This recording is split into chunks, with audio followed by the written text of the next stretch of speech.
woord tot Philip van Zyl van ZZ2 om vir ons bietjie die denkwyse vir buite die boks ding. Alternatiewe markte. Hoe kan ons bietjie anders gaan dink aan ons boerdery as die normale generasies vorentoe? Watse alternatiewe markte kan mens gaan kyk na daar buite? So Philip voorstel is gebore in Duivelskloof, nou Mujachis Kloof blykbaar. Op 6 April 1957, getrouwd en het 4 volwasse kinders en 6 kleinkinders. Op Laerskool Duivelskloof en Hoërskool Merensky tot 1975 by Universiteit Stellenbosch studeer tot en met 1979 en hy het by ZZ2 boerdery aangesluit in 1983. 'n Paar noemenswaardige aanstellings waarvan die termyne nou verstrek van hierdie, is direkteur van Noord-Transvaalse Koöperasie Beperk, direkteur van Johannesburg Fresh Produce Market, voorsitter van die beheerliggame van Laerskool Duivelskloof en Hoërskool Merensky, voorsitter van die Vars Bemarkingskomitee van Suid-Afrikaanse Landbou-Unie, voorsitter van Sanien Skoukomitee en president van Agri Limpopo. Sy huidige aanstellings is nou al direkteur en werknemer by ZZ2, direkteur van Cape Town Market en trustee en strategiese bestuurder van 'n openbare weldaad organisasie. So veel ons sien baie uit om hierdie gesprek te luister en hoe ons bietjie ons denkwyse kan verander.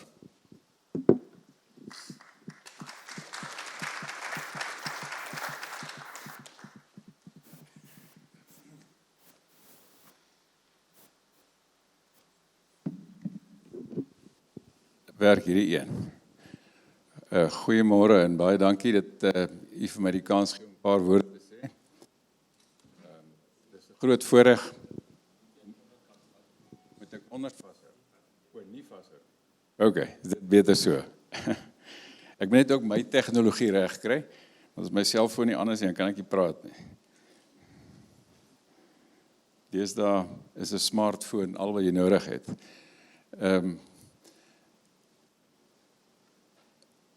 Ek het gedink ek moet eers ietsie sê oor ZZ2. Die naam ZZ2 is natuurlik bekend in Suid-Afrika en selfs internasionaal. Maar ek wil nie ZZ2 verteenwoordig hier nie. Ek het gedink is beter as ek my eie persoonlike geskiedenis verteenwoordig, want ek was ook lid van Transvaal Landbou-Unie gewees in 1983 al. En ek dink ZZ2 was toe nie. Maar ek gaan my ervaring by ZZ2 met julle deel. Die eerste kwessie wat ek gedink ek moet aanroer. So ek het nou gehoor NWK se verteenwoordiger sê dis die oudste koöperasie in die land. Nou ek gaan net nou so 'n bietjie later in die gesprek gaan ek ook praat oor die Kaapse mark, want ek het 'n baie spesiale lewensverrykende ervaring daar gekry. Maar ek het in 1999 begin om marke te probeer privatiseer. En ons het 'n pak slaag gekry in Johannesburg en ons het uiteindelik Kaapstad toe. En ons het daar ook 'n pak slaag gekry. Ons synde 'n konsortium van boere wat ek verteenwoordig het. En toe het ek gaan soek na 'n alternatiewe perseel in Kaapstad. En ek het uiteindelik uitgekom by die landbouvereniging van Kaapstad wat gesetel was in Durbanville. En ek het toe met my kennis wat ek opgedoen het saam met Benny jare gelede baie trots gesê ek is baie trots om 'n lid van TLI te gewees het en ek weet dis die oudste landbouorganisasie in die land en ons is al in 1904 gestig. Is ek reg, Benny? die 1904 was toe hulle saamgesmelt het. Ja, dis reg. Maar in elk geval 1897. Ek dink ek het daai datum dalk bietjie verkeerd gehad. En toe luister die man my uit en oor die alternatiewe perseel en ek weet hulle het sopas hulle skoukomitee, hulle skougrond verkoop by Goodwood en het 'n baie groot stuk grond naby Stellenbosch gekoop. En ek vertel nou al hierdie lang stories van hierdie fantastiese idees wat ons het om 'n mark op te rig. Toe kyk die ou oomie my so en hy sê vir my, jong, ek hoor nou baie mooi van jou trotse geskiedenis, maar hy's nou af, daar is hy weer terug. Maar ek kan net vir jou sê, ons organisasie is gestig in 1831. Toe kom ek agter, ons het in Suid-Afrika bietjie twee geskiedenisse. Die Transvaalers wat pad gegee het, weg van die Engelse af, waarvan ek 'n verteenwoordiger was, en dan was daar 'n groep ander wat bietjie van 'n ander geskiedenis gehad het. So ek hoop die NWK storie is korrek. Ja, ek het gedink dit is 'n goeie storie wat ek nou persoonlike belewenis daaroor gehad.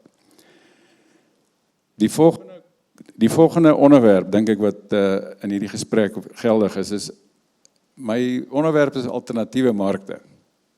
En ek het gedink mens moet dalk so 'n bietjie ook praat oor die woord alternatief en wat dit beteken.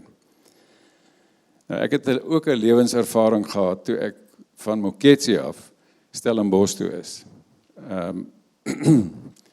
Ek kon net sowel by Harvard in Amerika gaan aansluit. Dit so 'n groot kultuurskok het ek gekry. En in die eerste 2 weke op Stellenbosch het ek na die haarkapper toe gegaan en van gesê, skeer af al my hare, maak vir my 'n borselkop. Want ek wil vir hierdie mense wys, ek is nie een van hulle nie. Want in 1976 was die styl gewees om jou hare tot op jou skouers te hê. En ek het nie lekker ingepas by daai kultuur nie.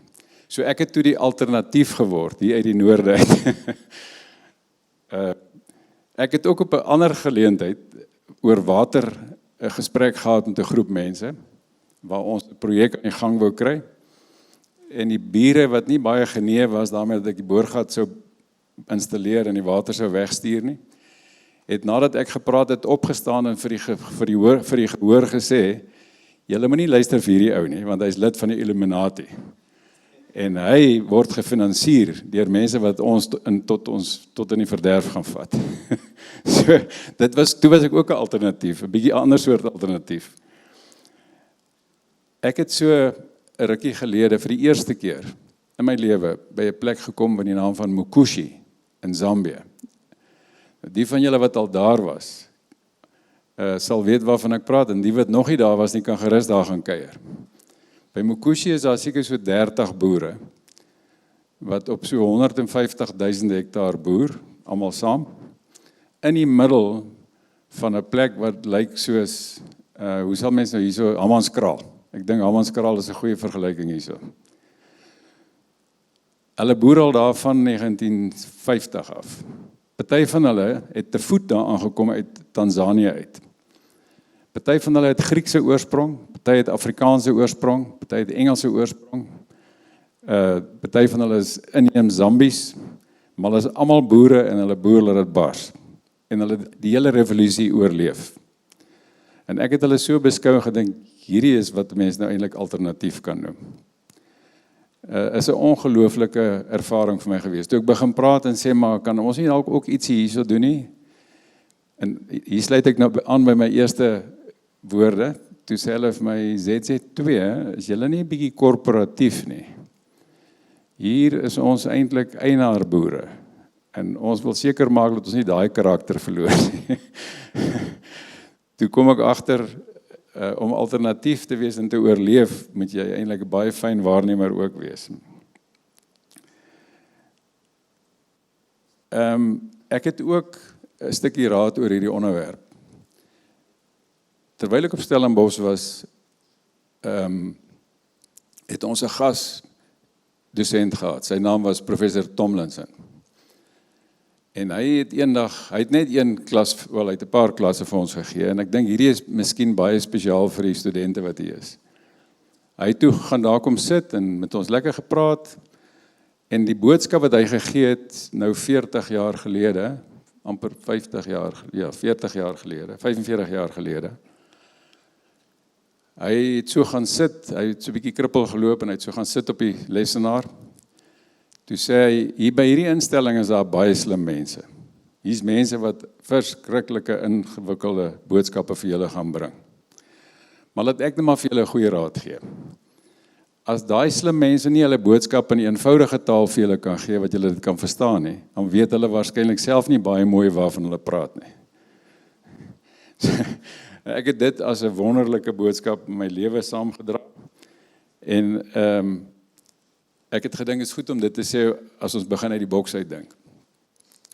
Nou die eerste kwessie van uit die boks uitdink, wat ek gedink het wat relevant is.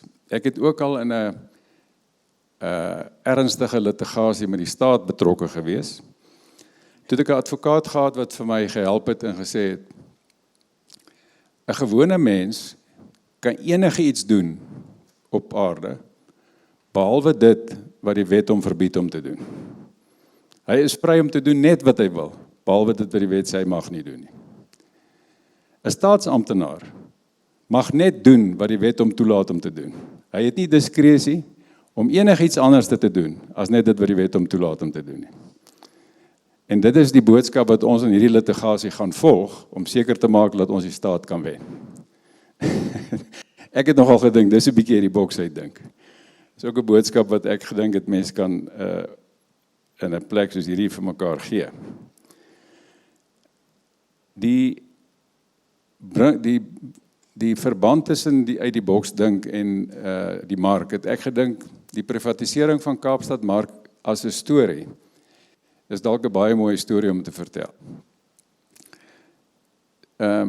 My pa, wat party van julle sal ken of sal onthou, wat Benny definitief goed sal onthou, het in 1994 uit die bloute uit, sonder dat hy met ons gepraat het en sonder dat hy met enigiemand anders gepraat het, 'n aanbod gemaak om Johannesburg mark te koop by die Stadsraad vir R105 miljoen. Ons besigheid was nie soveel werd nie. En dit het groot opslae gemaak in die Landbouweekblad daarvan geskryf en die koerante het daarvan geskryf en die boere het gesê nee, ons kan nie toelaat dat een ou hierdie mark koop nie. En daar was nogal baie teenkanting uit eie geleedere om dit te doen. Natuurlik het die proses heeltemal misluk en dit nie gebeur nie. Maar in 1999 het Ketso Gordon, wie sy broer onlangs oorlede is en wat minister van Finansies was, Pravin, sy broer was die stadsbestuurder van Johannesburg gewees. En hy het ons uiteindelik die groothandelaars op Johannesburg mark uitgenooi om te kom hulle self reg te kry om die mark te koop. En die handelaars, en hierdie is nogal interessante Suid-Afrika storie, en die Kaapmark storie gaan nog verder gaan mee. Hulle het so 'n bietjie onder hulle self gekookus, die handelaars, meeste van hulle wat van Indiese oorsprong is, en hulle het vir hulle self gesê, maar ons kan nie hierdie mark koop as ons nie die boere aan ons kant het nie. En toe kom praat hulle met ons. Ek was op daai stadium voorsitter van die Varsbemarkingskomitee, so hulle het heel eers met my gepraat. En ons het, ek gaan nou lang storie probeer kort maak, ons het onsself opgestel in 'n maatskappy en ons het onsself reg gekry om te koop, en dit was handelaars en boere en agente en almal bymekaar. En net toe ons begin ernstig raak, toe Cosatu die proses gestop. En Cosatu het gesê, ons privatiseer niks in hierdie land nie. En so het ons so is die proses toe verwoes. En baie is jammer, want ons is nou amper 25 jaar later, en daai institusie het die teenoorgestelde van krag tot krag gegaan. Maar in Kaapstad het dieselfde proses homself afgespeel, en die ampere bloudruk dieselfde proses, weer toenadering tot Varsbemarkingskomitee, en mettertyd het ons 'n formele verkoopsproses deurgegaan, en die Kaapse mark is geprivatiseer. Net so 'n klein interessante stukkie tussenin. Ek het weer met my Noord-Transvaal mentaliteit gegaan Kaapstad toe en gesê, maar mens moet hier die regte partner hê. En ek het Nkosinati Biko as 'n partner gekry. Ek dink as ek in Kaapstad arriveer met die naam Biko saam met my, dan gaan niemand in my kant optree nie. Ek gaan definitief die mark koop. Maar wat ek nie geweet het nie, in Kaapstad moet jy so 'n bietjie moslim wees, en jy moet so 'n bietjie Maleisies wees, en jy moet verstaan hoe werk dit van 1831, of anders gaan jy nie slaag nie.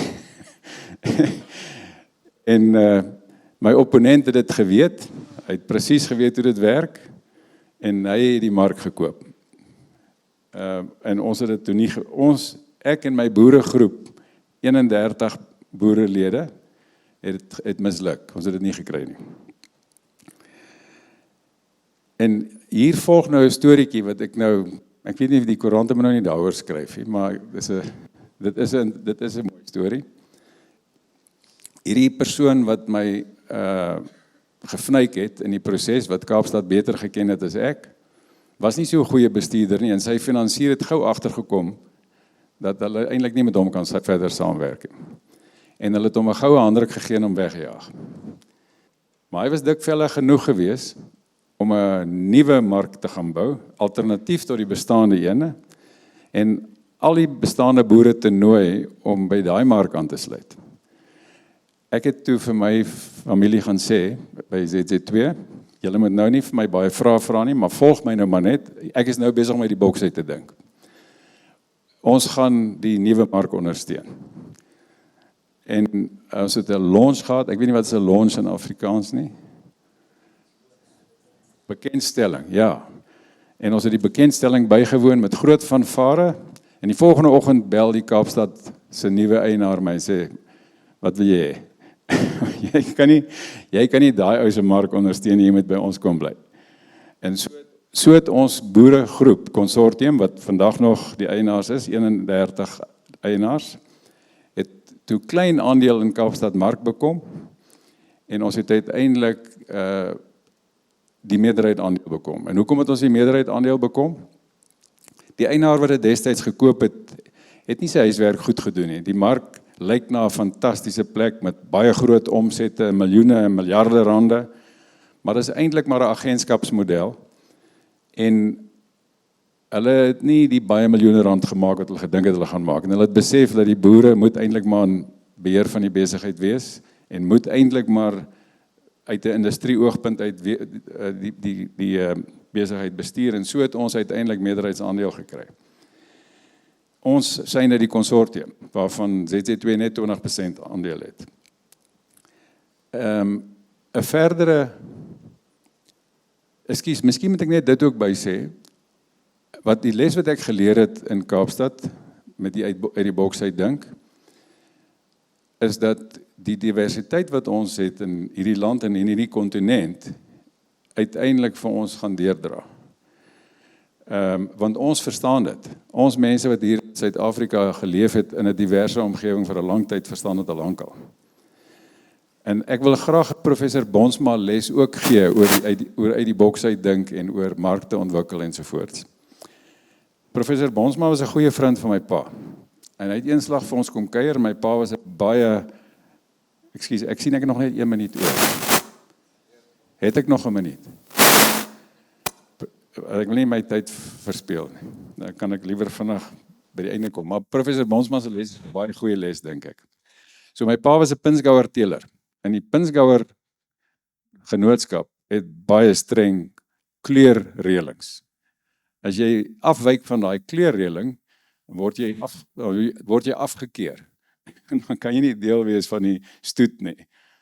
En toe kom professor Bonsma eendag daar, en daar's 'n stoetkoei, pragtige jong billetjie, en professor Bonsma sê vir my pa, en ek was by die dag, dis hoekom ek dit so goed onthou.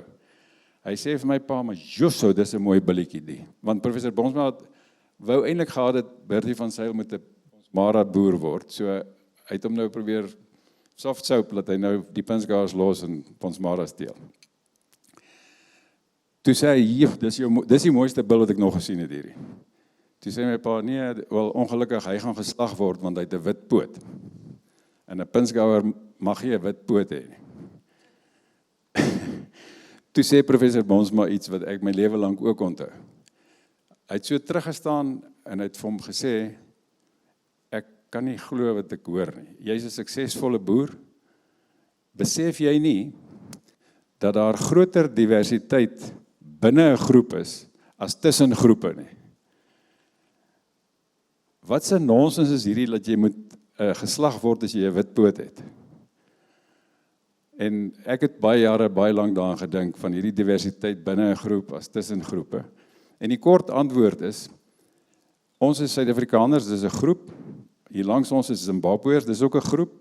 Net 'n entjie verder is daar in die Kongo ook 'n groep. En daar's 'n groep in Argentinië. Maar ons is ook boere. Ons is deel van 'n ander groep. So as mens nou hierdie groepe met mekaar begin vergelyk, dan kom jy na agter wat het professor Bonsma bedoel met daar's groter diversiteit in hierdie verskillende groepe. In Suid-Afrika het ons baie meer diversiteit as wat ons in 'n boeregroep sou hê. Ons en ons Argentynse bure of ons Kongolese bure het baie groter ooreenstemming as wat ons as enige groepering binne in Suid-Afrika sal hê as 'n etniese groep of as 'n volksgroep of iets van die aard. Dis die les wat ek toe daar geleer het, maar nou terug na Kaapstad mark toe. En in Kaapstad het ons voor die mark vir 30 jaar sy paadjie handelaars gehad. Wat die stadsraad seker 7 keer in die Hooggeregshof mee was om hulle te probeer verwyder. En hulle het elke keer misluk. Want wat die stadsraad nie geweet het nie, is dat daai handelaars se omset is R300 miljoen 'n jaar. Hulle het 'n fonds gehad, 'n regsfonds, wat hulle in stand gehou het, wat hulle R10 miljoen altyd in kontant gehad het, wat hulle die stadsraad mee beveg het. En omdat ek van Moketsi afkom, en ek tussen die Wendas en die Shangans en die Sothos, en die ander groepe, die Engelse van Agatha en die Indiërs van Pietersburg en die Jode van Pietersburg, ek het tussen almal van hulle groot geword, was dit vir my maklik om na die groep toe te gaan op die sypaadjie, en vir hulle te sê, maar kan ons nie met julle 'n reëling maak nie? Kan ons, want julle hier op die sypaadjie werk dit nie vir julle nie, dit werk ook nie vir ons nie. En ons het 'n ooreenkoms gemaak met die sypaadjie handelaars, en ons het R75 miljoen vir hulle belê in fasiliteite op die Kaapse mark, en ons het hulle geskuif uit die sypaadjies uit, en hulle verkoop vandag hulle produkte op ons perseel in die Kaapse mark. Nou ek noem hierdie as 'n uit die boks uitdink voorbeeld, wat ook gekoppel is aan die markte, wat 'n ongelooflike sosiale impak het, wat polities ongelooflik sterk is. Daar is nie een politikus wat nie hom graag sal wil assosieer met daai projek wat ons daar gedoen het nie. Maak nie saak of hy ANC of EFF of DA of Vryheidsfront is, hulle gaan almal wil graag geassosieer word met die projek. Nou, ek het nou 'n lang draai geloop om te kom by die alternatiewe markte. Ek het ook gedink, dit maak nie eintlik vir my sin om in 'n gehoor soos hierdie te probeer kommersieel wys waar is ons markte, of dit nou China of Amerika is of Europa. Mens kan die goed analities gaan bestudeer. En ek dink dis 'n algemene antwoord dat ons mark lê die hele wêreld vol. En ons het nie 'n spesifieke plek waar ons moet gaan fokus nie. Ons is kastig deel van BRICS, maar China is eintlik maar nog besluit vir ons. So daar's allerlei anomalieë. Die manier hoe om jouself by 'n alternatiewe mark te kry is om alternatief te dink. En dis hoekom ek nou hierdie lang draai geloop het met die filosofiese agtergronde en die real life voorbeelde wat sukses geword het. Baie dankie.